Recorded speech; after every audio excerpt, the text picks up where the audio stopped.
আজ বা কাল নির্বাচনের তফসিল, ৩০০ বিচারক চাইলেন সিইসি, রাষ্ট্রপতির সাথে সাক্ষাৎ আজ।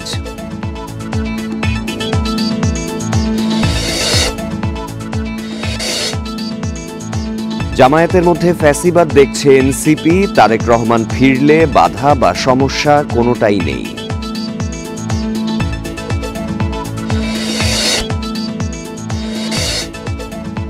সংসদীয় গণতন্ত্র ও নারীর ক্ষমতায়নে খালেদা জিয়ার অবদান ঐতিহাসিক, বিশ্লেষকদের মূল্যায়ন।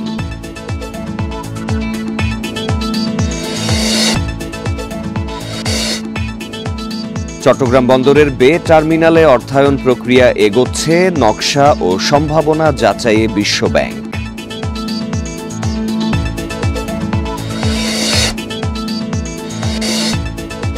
এক ক্লিকেই ভ্যাট রিটার্নের পরিকল্পনা, ৩১শে ডিসেম্বর পর্যন্ত দেশ জুড়ে বিশেষ নিবন্ধন অভিযান।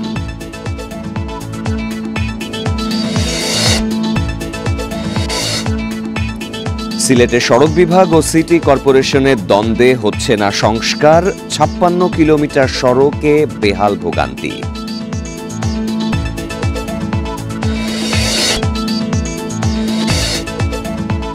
এবং ভারতীয়দের বাংলাদেশে ঠেলে দেয়া হচ্ছে বললেন মমতা, সীমান্তে বাড়াবাড়ি হচ্ছে বলে মন্তব্য।